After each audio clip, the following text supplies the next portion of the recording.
The phone rang at home. After thinking for a moment, I answered. A man's voice suddenly shouted at me, and I froze. The voice sounded familiar, but I didn't understand why he was so angry. I couldn't speak at first. "Hey, Nancy, are you listening?" the voice asked. "My name is Nancy. I'm 49 years old and a widow. My husband Mark passed away 10 years ago, and we had 2 children, Jake and Kate. My oldest son, Jake, is 23 now and got married last month. I never thought he would get married so soon, especially in his first year of work. I didn't have any problems with his fiancée, but I did have concerns about how fast things were moving. She seems nice, but I asked him if they could take their time. He responded, "What if I wait and then die young like Dad did? You'll regret it more." That left me speechless. Mark was a college professor who studied animal behavior. He was very involved in his work. When he was offered a job at an international research institute, I tried to talk him out of it. Jake was about to be a teenager, and Kate was still small. I asked him to stay at least until Kate started school, but Mark wouldn't change his mind. He said it was a once-in-a-lifetime opportunity. The world's leading expert wanted him on their team. He even begged me, getting down on his knees. Seeing him so determined made me feel unsure. I had fallen in love with Mark because of his passion. When he said it was the biggest chance of his life, I couldn't say no. We watched him leave for the airport as a family of 3, and I cried, but I never imagined it would be the last time I saw him. 3 weeks later, I got a message from the embassy. Mark had gone missing during his research. Witnesses said they were attacked by wildlife, and Mark was the only one who was taken. 3 days later, his torn shoe was found in a forest 7 kilometers away. The authorities said survival was impossible, so he was declared dead. I sank into deep sadness and barely managed to get through each day. I moved back in with my parents and started therapy. "Nancy, are you still there?" The voice pulled me back to reality.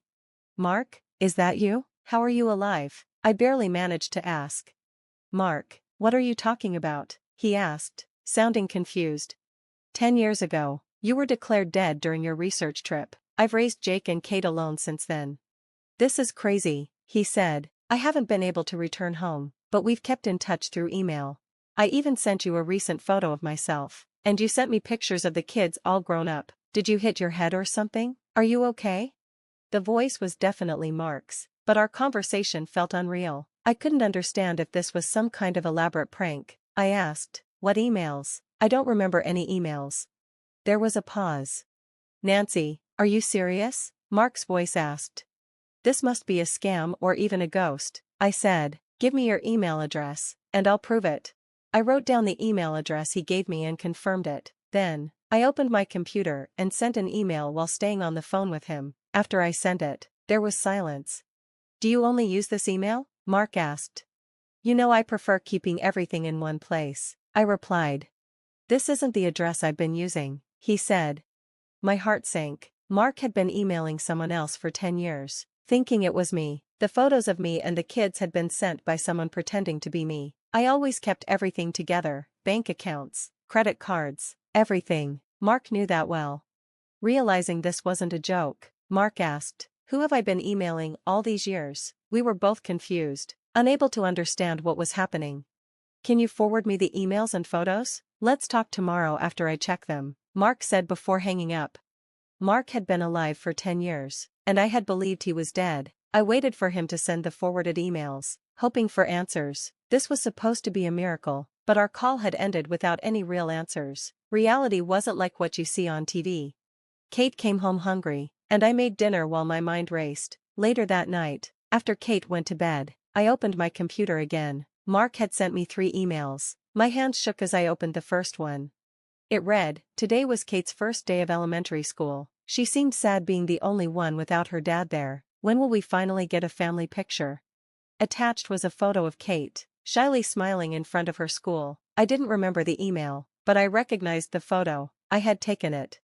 The second email had photos from family events, Jake's high school graduation, Kate in a summer dress with friends, Jake's 18th birthday, and a family trip. Why were there so many private photos? The third email had photos from Jake's wedding, pictures of Jake with his bride, shots of Kate and Jake, and even one of me with Jake, who was pretending to be me. Most of these photos were from holidays or updates I'd sent to friends. Only close family could have access to these photos. I started to think that someone in my family had been pretending to be me. The next day, the phone rang again. "Did you see the emails?" Mark asked. "Yes, but I didn't send any of those," I said. "I know, I'm sending you another email, read it now." I opened the email as he told me. It was from Mark, and it said, "Yesterday. I sent an email as usual and got this reply. Talking to you on the phone was unbelievable, Mark. I always wondered why you didn't call during these 10 years. Mark's response matched my thoughts. The imposter had told him not to call, giving reasons like Kate being asleep, waking her would be an inconvenience, my new work schedule, and his fieldwork. It became normal to just email, but not getting a call about Jake's wedding seemed strange. Mark and I realized the full scale of the deception. "Who do you suspect?" he asked. I hesitated before answering honestly, "It's Carla." Mark sighed. Carla was my younger sister, 3 years younger than me. She had always been kind, helping with the kids and handling paperwork when Mark disappeared, but only Carla or my parents could have had access to all those photos. I didn't want to believe it, but my parents weren't very good with technology, and they would never pretend to be me. That left Carla. We ended the call without answers. Mark was about to leave for another research trip, so there wouldn't be any calls for a while.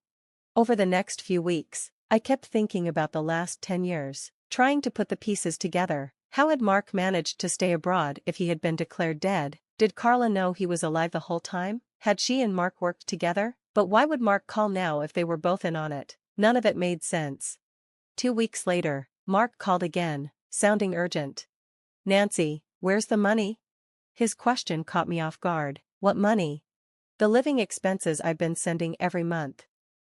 For 10 years, I had been sending $4,000 every month to support my presumed dead husband, Mark. On top of that, I had been paying for school fees and emergencies. But when Mark returned and learned the truth, the betrayal hit us both hard. He hadn't received a penny. Mark's realization was chilling. "I used your old bank account from before we were married. I updated the name after our wedding, but left the account untouched." Panicked, I rushed to check the old storage box where I kept my bank passbooks. The one for that account was gone. My mind raced. The only person who could have taken it was Carla, my sister, who often visited when I was away. The amount I'd sent over the years was staggering. $4,000 a month, plus additional funds for emergencies. This wasn't a simple mistake. It was a full-blown crime. "I'm sorry, Nancy, I should have realized sooner," Mark said, his voice filled with regret. "It's not your fault," I replied, struggling to process the magnitude of what had happened. "We need to focus on what to do next."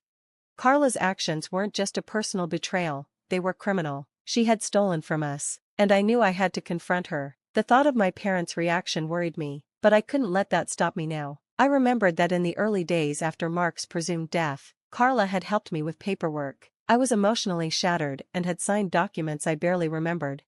That's when the realization hit me. Carla must have known Mark was alive early on. She'd likely forged a fake divorce decree to hide the truth, allowing Mark to continue living abroad, working without suspicion. She'd been playing a dangerous game for years. I hired a private investigator to follow Carla's movements, hoping to uncover the truth. The first 10 days of surveillance yielded nothing suspicious, but I pushed for an extension, and soon enough, the investigator got clear footage. On the day Mark's usual transfer came through, Carla made her move. She used my bank card and passport to withdraw a significant amount of cash before heading straight to a nightclub. The investigator managed to capture clear photos of her clinging to a man outside the club, looking as though she didn't want to let him go. 3 days later, she met him again, buying him luxury gifts before returning to the same nightclub. It was devastating. All these years, I had trusted Carla, only to learn she had been using me to fund a lavish lifestyle. When I shared the evidence with Mark, he was heartbroken. "I left you to pursue my ambitions, but I made sure you wouldn't struggle financially. I can't believe none of it reached you. Money is replaceable, but I can't forgive Carla." We knew we couldn't let this go. We reported the fraud to the police and gathered all the evidence we had. The next time Mark's transfer was due, the police were ready. When Carla arrived at the bank to withdraw money, an officer approached her, asking for identification. Confused, she cooperated, handing over her license. But when the officer asked to see her passbook, Carla's demeanor shifted. She hesitated, then reluctantly handed over a passbook for an account not in her name. The officer's next words confirmed it. "Miss Carla Smith, isn't this your sister's account?" Carla's face drained of color, and she tried to flee, but it was too late. She had been caught. Mark and I stepped forward, our faces a mix of anger and sorrow. "Yes, that's my sister, Carla," I said, my voice shaking with emotion. Carla was taken into custody, but not without trying to deflect the blame. "It's a misunderstanding. I was just running errands for my sister," she said, attempting to explain away her actions. I couldn't hold back my frustration. "Stop lying, Carla, this ends here." Her eyes flashed with contempt. "You always had everything, Nancy, the lessons, the career, the life I wanted but couldn't have. It was never fair." I was stunned. "So this was all about me? You wanted to see me suffer?" Carla's expression hardened. "Yes, I wanted to watch you struggle. You thought I was your savior while I was laughing behind your back." The officers placed her in handcuffs and escorted her away. The years of deception, the stolen money, the fake divorce, it was finally over. Carla was convicted of fraud and forgery, sentenced to prison for stealing over $700,000. She had little to show for it except luxury gifts for her lover. Her husband divorced her immediately, taking their son with him, and my parents disowned her, refusing to help her even when they were asked to care for her child. We were left to deal with the aftermath. Mark and I weren't lenient. Carla would repay every cent she had stolen, no matter how long it took. The fake divorce was annulled, and Mark and I legally remarried. His parents offered sincere apologies for their role in the mess. Through all the turmoil, we found healing. We celebrated the wedding of my son Jake and the return of Mark, now retired from international research and teaching as a professor. My younger daughter, who had barely remembered Mark, took time to adjust to him, but we were patient. Slowly, we rebuilt our lives. "How did you survive all these years?" I asked Mark, as we stood together in the warmth of our family's new beginning. He smiled, a wistful look in his eyes. "It was a miracle. I was dragged deep into the forest by a bear and knocked unconscious. When I woke up, the bear was gone, and so was my backpack. I wandered through the forest, injured and confused, until I finally found someone who helped me. We had made it through the storm, and now, with our family whole again, we were ready to face the future, together."